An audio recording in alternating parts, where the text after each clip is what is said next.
So another very important part of my little black book is skin, hair, and everything to do with feeling and looking beautiful and glamorous. I feel like we all grow and we all evolve, and sometimes things that you don't like, you kind of embrace them. For example, I didn't ever like a center parting slick hair, and now we do it all the time. There was a time when I didn't like doing anything under the eye, and now I love sort of, just that little definition under the eye with mascara. I'm sure in this entire process there have been tons of looks that I would look back at and be like, what was I thinking? I can't think of one. I can actually think of one. If there's one thing that I've really consciously tried to stay away from, is to learn to do my own hair and makeup. I really would leave that, my styling included, I really would leave that to the professionals. I'm Sandhya Shekhar. I've been working with Deepika for over a little 2.5 years now. I've been working with her for about 10 years. The event was in Macau, and we were at an after party. And I was having a little dance, and Deepika comes up, and we had a little dance together, and she said, I've been trying to work with you so many times, but you're always busy. And I said, you've got to book in advance, Deepika. I said, you've got to, if you know your dates in advance, just book in advance. That's when it really started happening, and we started working together a lot.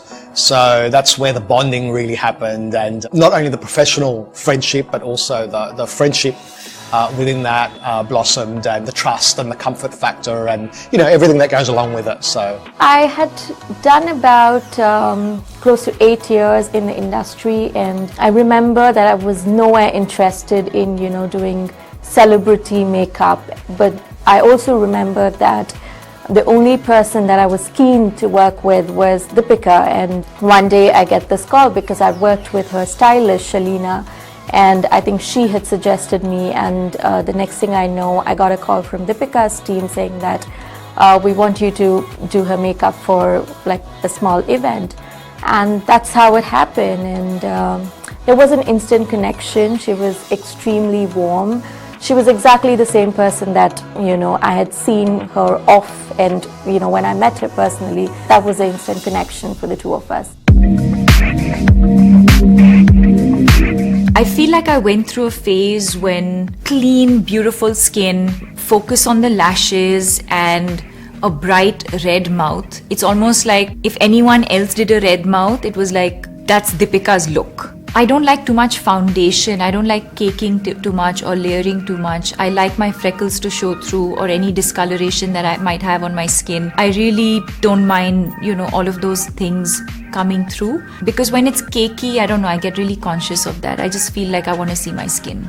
I think Deepika's signature look would be the no makeup look. I don't have to put like more than 2 drops of foundation on her. Natural warm tones is her go-to colors. In terms of blush, we generally stick to palettes like these, which are more warmer, which is more closer to her skin tone. She's excellent at doing her own brows. It's been 2.5 years and I've never done her eyebrows ever.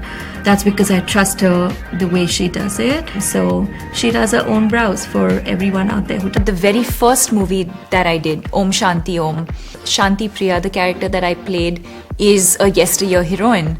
And to help me look like a yesteryear heroine, the eyeliner was the focus.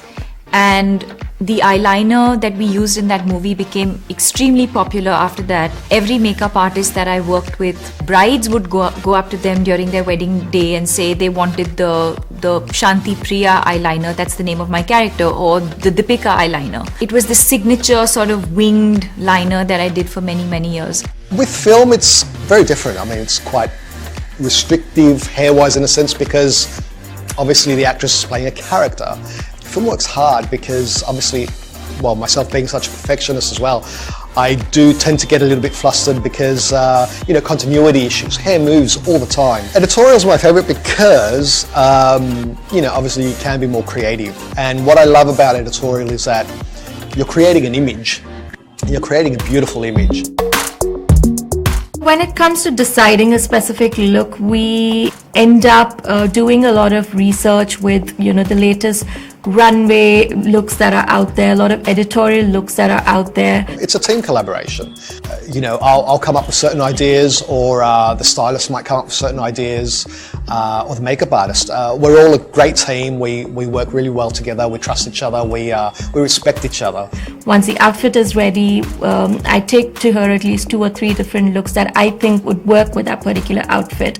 A can happens after Met, so it's a little chaotic, because we're pretty much like finishing Met and then running to Cannes. Cannes gives us that creative element of, being fashionable and being creative, but at the same time, it's still got to look beautiful and still got to work on camera and work on her. She's got to look amazing. When we saw the outfit, we were just like, wow, blown away. It was pretty spectacular. As soon as Sanya, the makeup artist, and myself saw the headband, we were like, we love the headband, and Deepika was like, yeah, I'm up for it, I love it too, and so she tried it on and we were like, yep, this is it.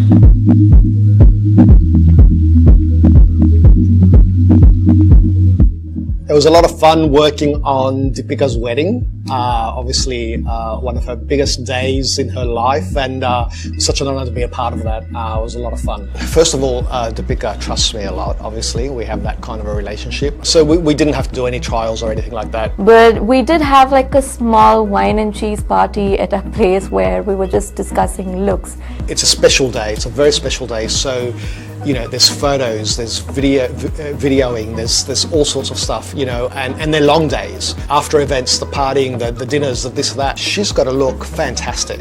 The hair's got to last. The last thing you want is hair coming out, bothering in her face, or this and that and the other. So the hair had to be simple. It had to be super chic and very sturdy, so that it held all the jewelry, the Indian jewelry and the dupatta, the veil on top, and all that stuff that went along with it. So there's a lot of heaviness there. Also the back of the bun, which you couldn't see because of the veil, but there was a lot of beautiful gajra. They're basically rows of jasmine blossoms. So it was all filled in the back with that, and it was quite extraordinary. She looked spectacular. A lot of times it was picking up hues and tones from the outfit that she was wearing. She was wearing a lot of these beautiful designer outfits from Sabyasachi, and I think 1 or 2 from like Abujani Sandeep. It was like pushing my own limits with Indian wear,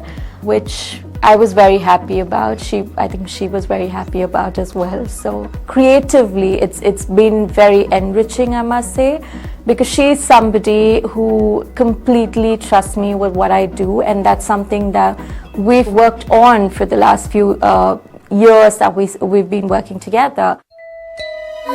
I feel like I really and truly came into my own in 2011-2012. I was doing this movie called Cocktail, and I played this character called Veronica. Up until then, I'd led a life where I was conducting myself in a way that one is expected to, or speak a certain way, or dress a certain way. And I feel like through that movie and through that character, I actually somewhere started becoming comfortable with myself. And I felt like from then on, whether it's anything big or small, any decision or choice that I've made in my life, I feel like I've been honest in those choices, and I feel like I feel truly liberated from that time on, and I feel like it shows in my characters, in my movies, and in everything else that I do.